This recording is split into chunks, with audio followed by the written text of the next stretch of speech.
Hey guys, this is Jared, Transformational Coaching. Action is transformation. In this video, we're going to get into 5 key relationship tips that we all need to have in order to understand how to have the best, healthiest relationship. I know for me in my own life, I've had to really work on my relational skills because my upbringing was not very open to allowing me to express myself emotionally. So I never really learned how to express my emotions. I had a hard time relationships with when I first, when I started growing up. And it wasn't until I started doing a lot of coaching work did I really understand relationship dynamics and how it works. Soft skills and understanding how relationship dynamics work are really key to living a more enjoyable life. I was reading the study the other day, and it said about 80% of soft skills will determine how far you go in your relationships and how far you go in your career. So our world tends to focus on just science, technology, engineering, and math, but little do we ever focus on the importance of relationship. So learning key relational skills is really important. So what we're going to do in this video, I'm going to share with you 5 key relationship tips that are kind of unheard of. They're very unconventional, but it's going to give you guys some good advice on how to have and conduct your relationships. And if you have any questions as we go throughout this, feel free to reach out and put some comments up, and we'll go into a Q&A at the end of it. Sound good? Beautiful. All right. So if you ever find yourself being disappointed by another person or getting upset with how something's going or not going, then chances are there's still something that's existing within the subconscious. There's been many times in my own life where I've looked up at other human beings as like a potential father figure or a potential uncle or a brother, something like this. And I didn't realize it was because I still had more internal work to do. And that's what happens in our relationships when we don't have that primary relationship when we're growing up that's healthy and satisfying and that allows us to develop as a healthy human being. What ends up happening is we start to look out at the world for individuals who can give us that father figure that we never had or that mother figure that we never had. So I was talking with one of my clients the other day, and they shared with me they were having some issues and troubles with one of their mentors, and they disappointed her. Like, she was really excited about this mentor, and then she ended up being disappointed. And I asked her what it was about, and it was just because she wasn't showing up. Hey, Robin, she wasn't showing up in the way that she wanted him to. And so what was really happening was she didn't have this character in her life who could be the figure that she needed to in order for her to develop. And human beings, as we naturally grow and expand, we're always wanting to develop into a higher form of life. And we know that we, on some unconscious level, we need that deeper level of support. She finally realized that she was looking at this man as her father, and that finally shifted the dynamic of the relationship. So she was looking for a father figure in one of her mentors, and once she got over that and healed that pattern, they could actually have a nice, free-flowing, easy relationship. So that's what it's really about. It's about creating, hey Marta, good to see you. It's about creating a relationship that works. It's about creating, healing all the patterns on the inside and recognizing that all the healing work that needs to be done on the inside, when that happens, you can have actually successful creative relationships where both human beings are coming from a space where they're fully developed. That's when we can have healthy relationships. So in this video, I'm going to share with you 5 key tips to allow you to grow more and more into the healthy, full human adult being that we all want to naturally become. So number 1 is you cannot and shouldn't try to change anyone. That's really important. I've seen so many times in relationships where people try to change their partner, or they try to change the other person's value systems or how they think, and it doesn't work out that way. Ultimately, if you want to have a healthy relationship, it's best to love and accept that person for the way that they are. And it's really that simple. Love and accept them for where they are and how and where they're at. Accept their capabilities, accept whether they can go to the next level or whether they can just only stay where they're at. Because ultimately, when it comes down to it, you're not every human being has the same level of capability. Some people evolve very rapidly, other people evolve a little bit slower. So part of what makes a healthy, hey, LaShawn, part of what makes a healthy and safe relationship is recognizing that you're not always going to be able uh, to change another person to fit what you want. Really, what makes relationships beautiful is we're accepted and loved for who we are. That's what makes them very beautiful. Does that make sense? Beautiful. So number one is you cannot and should not try to change someone else. If someone else isn't the way that you want them to be, then it simply means that you shouldn't be in that relationship. A lot of the times people get in relationships and then they think to themselves, oh, well, I want this part of them to be a little bit different, or I want them to wear these types of clothes. And if you try to change someone, they will end up growing to hate you and resent you. That's the very nature of it. When another person tries to change you, that doesn't feel good. It doesn't feel right. It's not helpful. We don't like to be changed. The best way to love someone is just to support them where they're at, and that's it. Support them where they're at, the developmental phase they're in, and love them anyway. Now, that doesn't mean you have to end up, not loving. Loving a narcissist or not drawing boundaries. It's important to draw boundaries, but it's really important to understand that all relationships have their own dynamics, and the best ones tend not to try to change the other person. Does that make sense, you guys? So the first key here is to not try to change the other individual who you're in relationship with.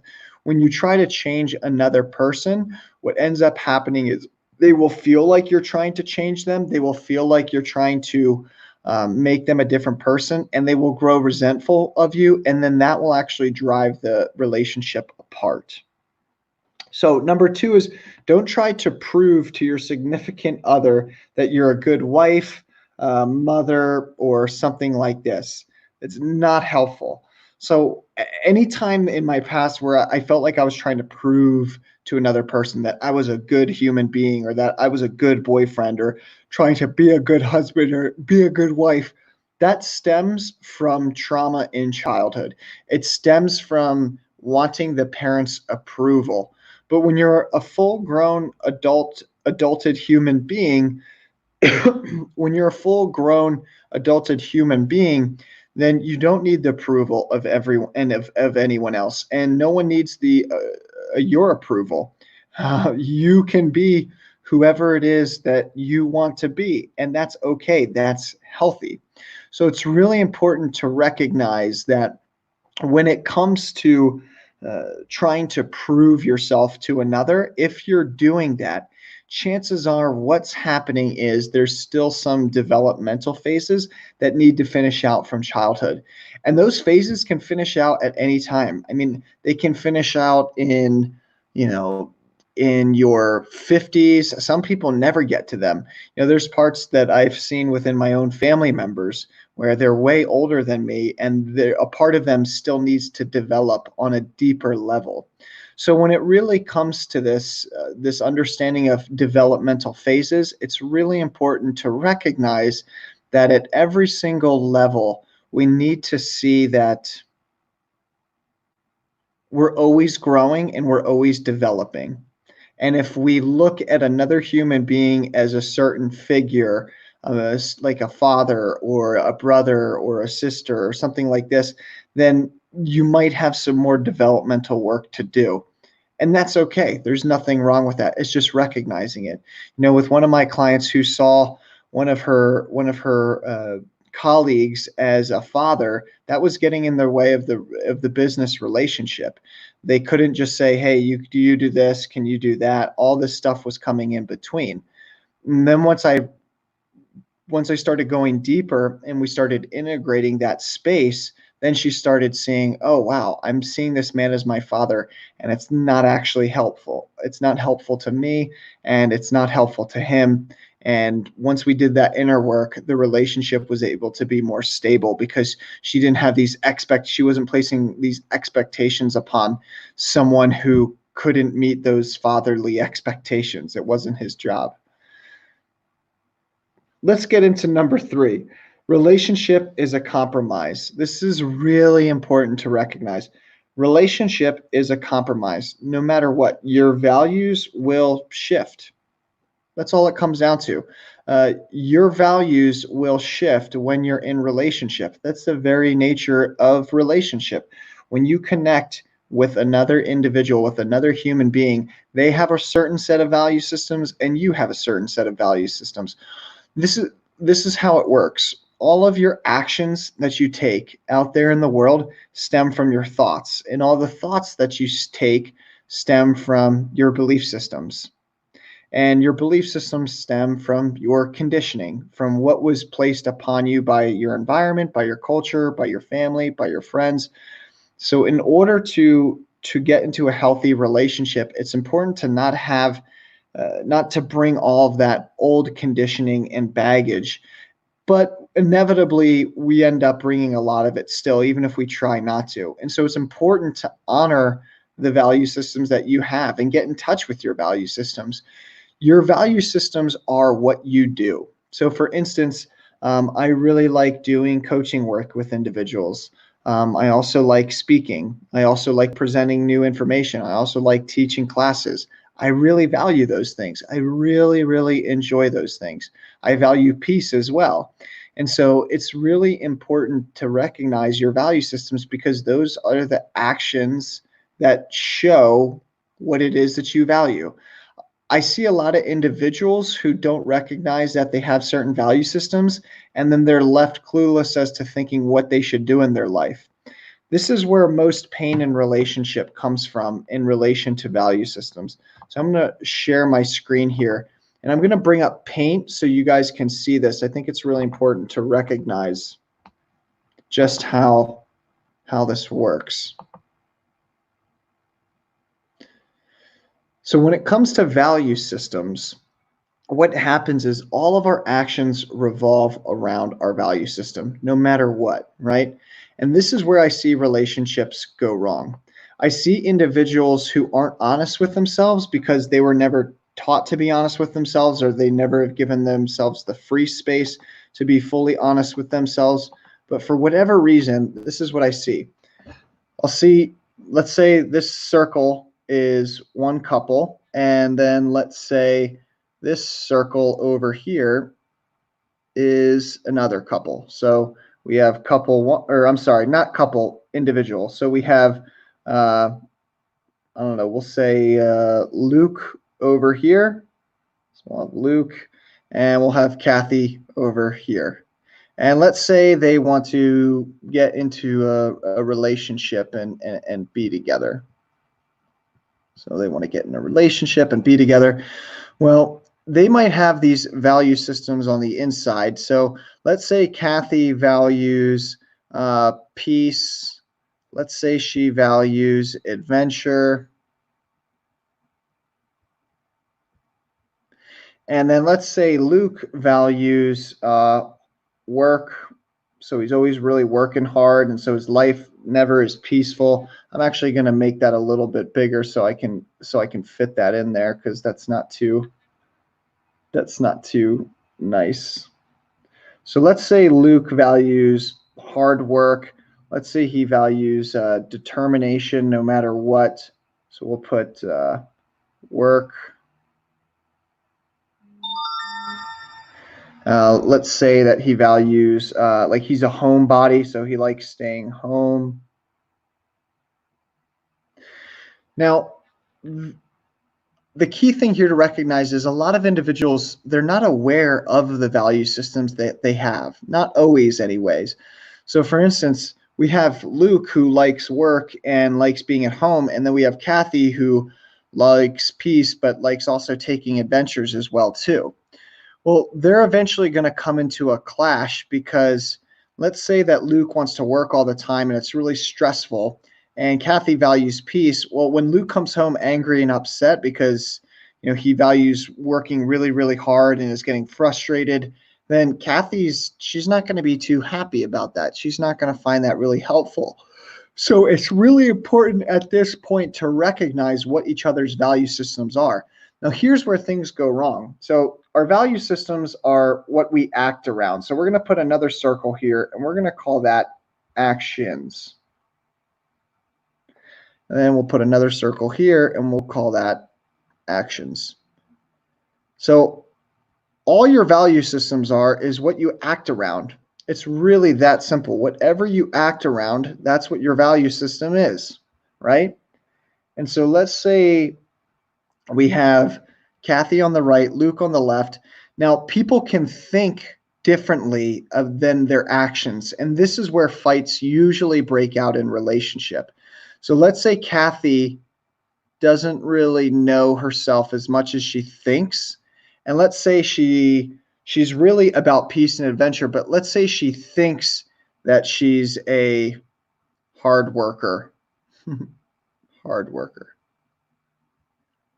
Because this is where a lot of people think one thing about themselves, but then the truth of their being isn't true.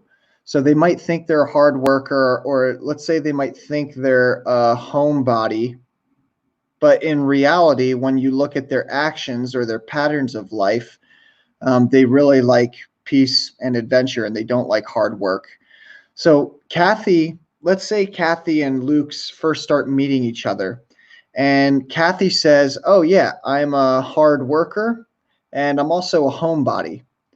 And then Luke hears that and he says, oh, wow, she's just like me. She likes to work hard and she's also a homebody. That's great. We'd get along wonderfully. And then they actually start to connect. And then as they connect more and more, they start to realize that, wait a second. Luke starts to realize, wait a second, Kathy thinks that she's a hard worker. Kathy thinks that she's a homebody, but she doesn't work that hard. She really likes her peace and not to do much. And she also really just likes adventure.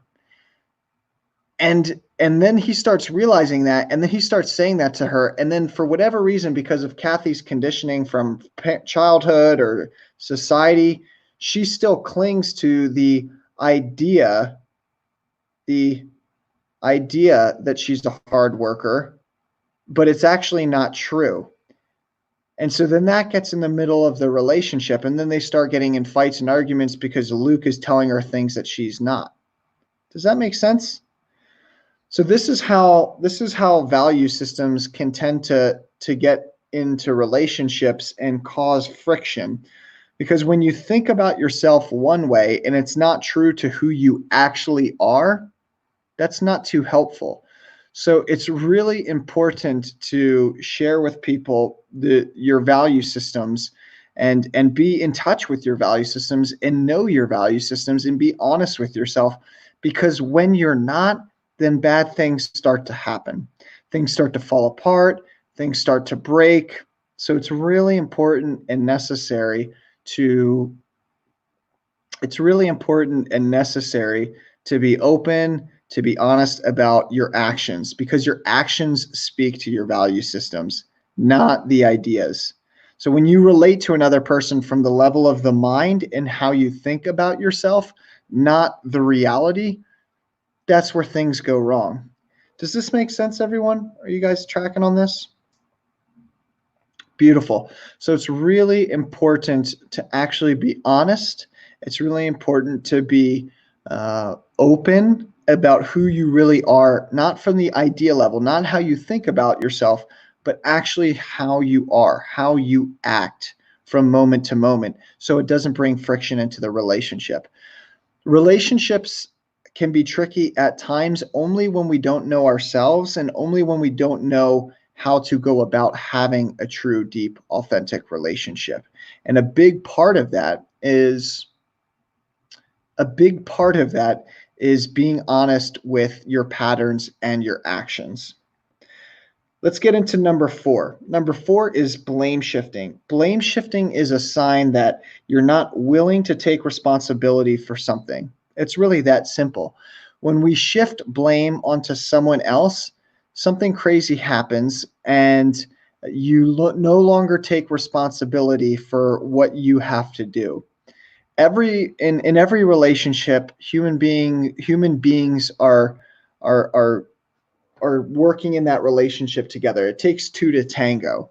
And so it's really important to be honest with ourselves and recognize that when we try to shift blame onto someone else, what ends up happening is that individual will feel like you are putting everything on them, and then they'll feel that burden, and then they'll try to push it back and throw it at you, and it gets caught in the cycle. And I see it in the corporate world all the time. Whenever I coach managers, a lot of the times employees aren't actually focused on the work, and they're just trying to throw the blame at one another, and that doesn't help. When you're throwing the blame and you're just throwing it this way or that way, nothing gets done. And in bad companies that I won't say will last for very long, people are constantly trying to shift blame because they don't want to take responsibility. Now, if you're a manager and you're watching this, it's really important, or even if you're just a human being who wants to understand relationship dynamics and have healthier relationships, if you're watching this, it's important to hold people to standards here. And it's important to hold people up to the level of responsibility that you hold yourself up to. And so if you're in a relationship and someone's trying to blame shift and they're not being honest with the situation, and they're just putting it all back on you, then in that moment, what you want to do there is you want to say, hey, look, I feel like you're trying to push these things on me, and none of that's really true. Can we go into this a little bit deeper and work this out together? And then when you can work it out together, you can start to hold them to a standard. Once you start to hold them to a standard, then everything becomes easier. Everything becomes easier, and you can invite them to take in responsibility as well. In every relationship, there has to be an equal level of responsibility. It's 50-50, and both being willing to communicate. When you're both willing to communicate and both taking responsibility for what's happening in the dynamic, then relationships will be a lot easier and everything can function well. Does that make sense? So if you're noticing yourself blame shifting at any point, chances are it's just because you don't want to take on some sort of responsibility. And you might not be ready for that new responsibility. And if you're not ready for that new responsibility, that's perfectly okay. That's a part of life. Recognizing that, oh, you know what, that's too much responsibility. I don't actually want to take on that much responsibility. That is not enjoyable to me. And so then you could just hold back. You can hold back and communicate that. Let that person know, look, honestly, I didn't realize that I was taking on too much responsibility, and I just don't want that much, and I'm going to give it back to you. Beautiful. Let's get into number 5. Different values will mean conflict, but that's okay. So we talked about this point a little bit. Everyone has different values. Remember, your values are always the core of your actions. All of what you take action around equals your values. Does that make sense, you guys? So it's important to recognize that if you value something, if there's something that you value, then chances are you're taking actions around that. And so we're always having new things open up. We're always having new options available to us for life. But ultimately, whatever we choose to do, that's what's speaking to our values. And values can shift and change over time. And it's important to recognize when values shift and change over time. Does this make sense for you guys? Beautiful. So where people go wrong is, like I said, at point number 3 is when they think that they value something different than what their actions are showing. I'm going to break it down this way. I'm going to share my screen here again for Paint. This is really ultimately how it works. Whenever it comes to some type of action, all actions always stem from our emotions. And all of our emotions stem from our thoughts. And all of our thoughts stem from our prior conditioning. So this is the long trail of what it looks like. You first, and this is really helpful for me the first time that I saw this. So first, there is your values, and what you value, you take action around. And actions always stem from emotions, and emotions always stem from thoughts. Okay, so your values point to your actions, and your actions come from your emotions, and your emotions come from your thoughts and your thinking. Does this make sense so far? I'm going to take this a little bit deeper. And your thoughts stem from your prior conditioning.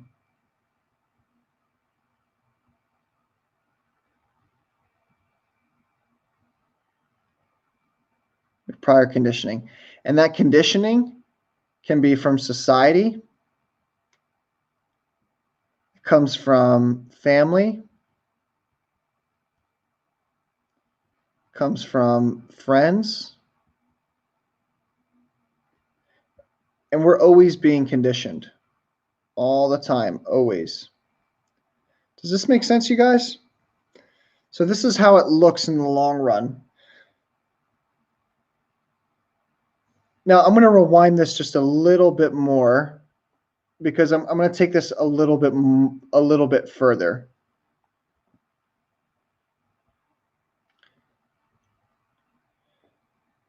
So your thoughts lead to your emotions. Your emotions lead to your actions.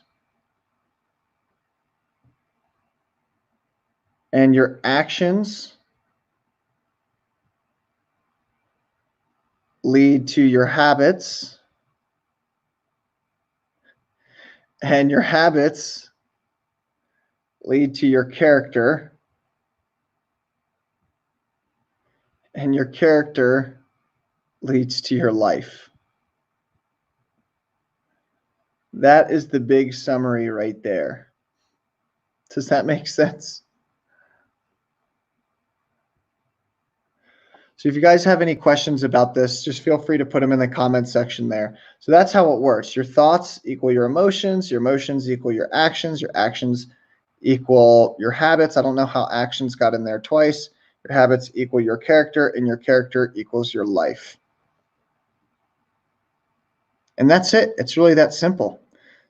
And guys, if you like what you're seeing here, please share with any family or friends. I want this work to go out further into the world. It helps people to understand their human experience. So different values will mean conflict, but that's okay. It's okay.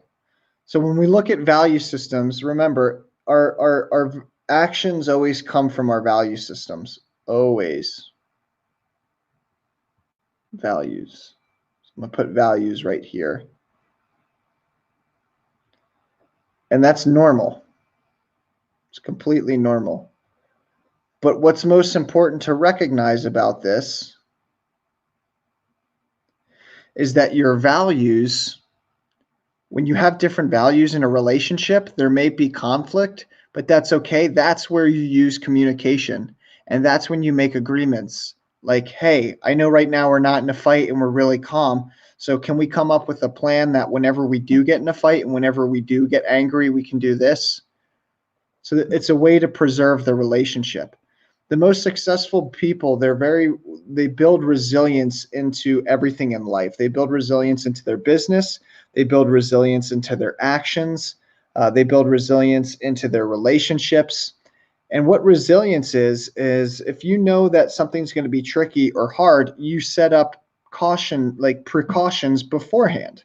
Does that make sense, you guys? So let's say that, we're going to have let's say that, the market's going to crash. Well, if you know the market's going to crash and you end up saving around that, then you're not going to worry when that time comes. And it's the same with relationships. Let's say that you're in a fight with your partner or your spouse, and then you get out of that fight and you're no longer heated. Well, it's important in that moment to say, hey, every time we get mad, I've noticed this. Can we go into this a little bit deeper and work out a plan before we start getting really mad and upset at each other? So the most successful people, they know their triggers and then they put plans in place for their triggers. So like for me, I know that I love chocolate. So I don't want to eat chocolate because it's got a lot of dairy and slows me down. And so what I do is I don't buy chocolate because I know if I have chocolate in my cabinets, I'm going to eat a lot of it. So I only have it stacked with vegan, healthy candy. And yes, there is such a thing as healthy candy. Beautiful. That's all I got for this time, guys. What questions do we have? What questions do you have for me? Going once. Going twice. Beautiful. That's all I got for this time then. If you guys have any other questions or thoughts or comments, feel free to put them there. Also, if you want to reach out to me, feel free to reach out and connect. We do have another interview coming up. We've been doing a lot of interviews lately. The last one we did yesterday was with Ray. I do have another interview coming up on Monday with Ryan Keys. Ryan Keys is a coach, transformational coach as well. And that's going to be going on at 7:30 p.m. Mountain Time, which is 9:30 p.m. Eastern Time. So that's a little bit later of an interview. So if you guys want to, feel free to stick around for that on Monday, and I will see you soon. Have a great day, everyone.